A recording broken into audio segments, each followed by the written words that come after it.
اعوذ باللہ من الشیطان الرجیم بسم اللہ الرحمن الرحیم الحمدللہ رب العالمین الصلاۃ والسلام علی محمد وآلہ الطیبین الطاہرین۔ آداب معاشرت کے عنوان سے جو پروگرام آپ حضرات کی خدمت میں نجف ٹی وی پیش کر رہا ہے، اس امید کے ساتھ کہ ہمارے برادران ایمانی اس میں شرکت کریں اور زندگی گزارنے کا جو سلیقہ، جو آداب، کس کے ساتھ ہمیں کس طرح پیش آنا چاہیے، کیا کرنا چاہیے، کیا نہیں کرنا چاہیے، اس کو سیکھنے اور سکھانے کی کوشش کریں۔ اس ٹاپک کو ہم نے چوز کیا اور یہ 10 دن کا ویڈیو پروگرام آپ حضرات کی خدمت میں پیش کیا جائے گا انشاءاللہ تعالی۔ 10 دن کی ویڈیوز میں سے ہی سوال آپ کو بنا کے پیش کیے جائیں گے اور ان کے جوابات مقصود ہوں گے انشاءاللہ گوگل فارم کے ذریعے، اور جو اپنے جوابات سبمٹ کرے گا اور گوگل فارم ہم تک پہنچے گا وہی اس کا رجسٹریشن کہلایا جائے گا۔ گروپس آپ کے پاس شیئر کر دیے جائیں گے، اس میں آپ اپنے آپ کو جوائن کر سکتے ہیں اور نجف ٹی وی سبسکرائب کر کے نجف ٹی وی سے ہونے والے خدمات سے فائدہ اٹھا سکتے ہیں انشاءاللہ۔ آج دوسرے دن کے پروگرام میں کھانے اور کھلانے کے حوالے سے آپ حضرات کی خدمت میں گفتگو کرنا ہے کہ کھانا خود جب ہم کھاتے ہیں اور دوسروں کو کھلاتے ہیں، ان دونوں سے متعلق ہمیں کون سے طور طریقوں پر نظر کرنے کی ضرورت ہے۔ سب سے پہلے جب ہم کھانا کھاتے ہیں تو اسلام نے ہمیں بتایا کہ سونے اور چاندی کے برتنوں میں ہمیں کھانا نہیں کھانا چاہیے، جو کہ عام طور سے ہمارے گھروں میں کھانا اس طرح کے برتنوں میں کھایا بھی نہیں جاتا، اس لیے اس کی تفصیل میں زیادہ ضرورت نہیں ہے۔ کھانا کھانے کے لیے سب سے زیادہ جس بات کا خیال رکھا گیا ہے وہ ہے بسم اللہ الرحمن الرحیم۔ سب سے زیادہ اس بات پر زور دیا گیا کہ جب بھی آپ کھانا کھانے بیٹھیں، اللہ کے نام سے، اللہ کے ذکر سے کھانے کا آغاز کریں۔ بسم اللہ الرحمن الرحیم پڑھنے سے کھانے میں برکت ہوتی ہے، کھانے کے نقصانات کم ہو جاتے ہیں، اور ہر غذا کے لیے الگ بسم اللہ الرحمن الرحیم آپ حضرات کو پڑھنا چاہیے، ہمیں پڑھنا چاہیے۔ ہم سب کو ہر ڈش پہ الگ بسم اللہ پڑھنے سے ہمیں زیادہ فائدے ملیں گے، یا یہ کہیں کہ بسم اللہ الرحمن الرحیم للجمیع، یہ تمام جو انواع اقسام کی غذائیں دسترخوان پہ رکھی ہیں ان سب کے لیے میں بسم اللہ پڑھ رہا ہوں، تو بسم اللہ سب سے زیادہ امپورٹنٹ ہے۔ اس کے بعد دسترخوان پہ جو چیزیں دسترخوان کی روح کو بڑھاتی ہیں اور جس کے بارے میں امام معصوم علیہ السلام فرماتے ہیں کہ اگر دسترخوان پہ یہ نہیں ہے تو کچھ بھی نہیں ہے، وہ ہیں نمک اور سرکہ۔ نمک جس دسترخوان پہ ہوتا ہے اور سرکہ جس دسترخوان پہ ہوتا ہے اس کو اتنی اہمیت دی گئی ہے کہ امام نے فرمایا جس دسترخوان پہ نمک و سرکہ نہیں ہے وہ دسترخوان ہی نہیں ہے۔ نمک کے فائدے یہ ہیں کہ کھانا اسٹارٹ کرنے سے پہلے سب سے پہلے آپ کو نمک جو ہے وہ چاٹنا چاہیے، اس سے شروع کرنا چاہیے۔ ابدأ الطعام بالملح واختتم به فإن فيه شفاء ل70 داء۔ یہ مضمون حدیث ہے، اس طرح کی روایتیں کئی طرح کے الفاظ سے ہم تک پہنچی ہیں کہ کھانے کا آغاز ہمیں نمک سے کرنا چاہیے اور کھانا نمک ہی پر ختم کرنا چاہیے۔ کھانا جب کھا رہے ہیں تو نمک سے شروع کریں اور کھانا کھانے کے بعد نمک ہی پر اختتام کریں۔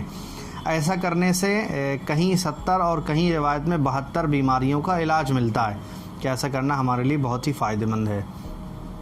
تو ہمیں بسم اللہ سے شروع کرنا چاہیے، نمک سے کھانے کا آغاز کرنا چاہیے۔ ہمیں اس طرح بیٹھنا چاہیے کہ ہم ایک پیر سے اکرو بیٹھیں، اپنے رائٹ سائڈ جہاں پر اپینڈس ہونے کا خطرہ رہتا ہے اس کو دبائیں اور دوسرے پیر کو نیچے کی طرف پھیلائیں۔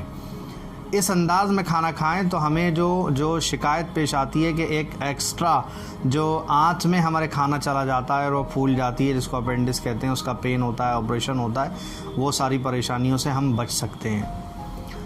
پھر کھانا کھاتے ہوئے سرکے کے بارے میں جو روایت ہے، سرکے کے بے حد فضائل ہیں، خود ایک خاص مستقل ایک ٹاپک ہے کہ اس پہ بیان کرنے کی ضرورت ہے کہ سرکے کے فائدے کیا ہیں۔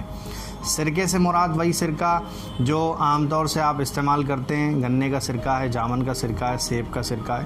سرکہ کھانے میں استعمال کریں، بہت فائدے ہیں۔ معصومین علیہم السلام نے سرکے کے بہت سارے فائدے بیان فرمائے ہیں۔ میں خود اپنی بات آپ کی خدمت میں عرض کروں کہ سرکے کی بو سے میں دور بھاگتا تھا، مجھے بالکل پسند نہیں تھا، لیکن جب میں نے روایتیں دیکھیں، حدیثیں دیکھیں کہ سرکے کے فضائل اس قدر ہیں کہ امام معصوم علیہ علیہ السلام نے یہاں تک فرمایا کہ سرکہ جس دسترخوان پہ ہوتا ہے وہاں کبھی تنگ دستی نہیں آتی ہے، غربت نہیں آتی ہے۔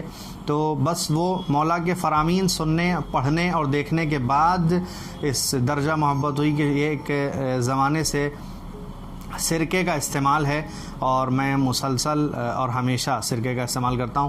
تو سرکہ ہمارے دسترخوان کی زینت ہے، نمک ہمارے دسترخوان کی زینت ہے، ہمارے دسترخوان پر ضرور ہونا چاہیے۔ اس کے بعد جب ہم کھانا کھا رہے ہیں، کسی کے ساتھ اگر کھانا کھا رہے ہیں تو ہمیں وہاں پر تنگ دلی کا مظاہرہ نہیں کرنا چاہیے، خسیس نہیں ہونا چاہیے۔ خسیس کا مطلب یہ ہے کہ اچھی جو ہے وہ غذا اپنی طرف کریں۔ کوئی روٹی جو ہے کسی میں نقص ہے، جلی ہے یا کچی ہے، وہ سامنے والے کی طرف کر دیں اور اچھی روٹی اپنی طرف کریں۔ کوشش کر رہے ہیں کہ اچھی بوٹیاں پہلے نکال لیں اور باقی آگے کی طرف کر دیں، یا جو نئی ڈش، نیا ڈونگا ابھی بھر کے آیا اس کو اپنی طرف کریں۔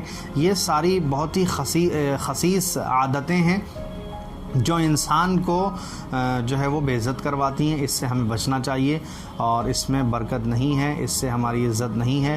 ہمیں چاہیے کہ ہم وہاں پر بڑے فراخ دلی کا مظاہرہ کریں کہ ہم جو ہے وہ اپنے گھر سے کھاتے پیتے ہیں، اور کوشش کریں کہ اچھی چیزیں دوسروں کی طرف پیش کریں، اور جو ہے وہ تمیز کے ساتھ کھانا کھائیں۔ یہ وہ عادتیں ہیں جسے جو ہے عام طور سے ہمیں اپنانے کی ضرورت ہے۔ کچھ معاشرے میں دیکھنے میں یہ آتا ہے، کچھ لوگ لذیذ کھانوں سے پرہیز کرتے ہیں، اچھے کھانوں سے بچتے ہیں۔ تو لذیذ کھانے کو اپنے اوپر حرام مت کریں۔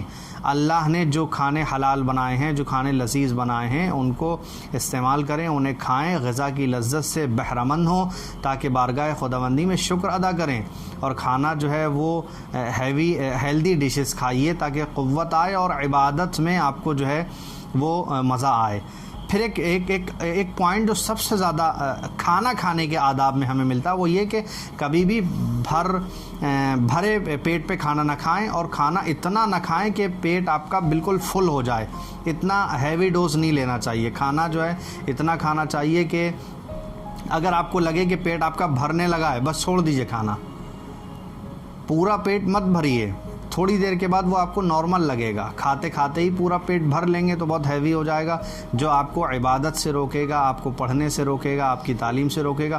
سب سے بڑا مسئلہ ہم مسلمانوں کے اندر یہی ہے جسے ہمیں کنٹرول کرنے کی ضرورت ہے۔ اپنے کھانے پہ کنٹرول کریں، ٹھیک ہے، اپنے کھانے کی کوانٹٹی پر کنٹرول کریں۔ کم کھائیں، زیادہ جئیں، کم کھائیں، زیادہ پڑھیں، کم کھائیں تاکہ زیادہ غور و فکر کرنے کی صلاحیت باقی رہے۔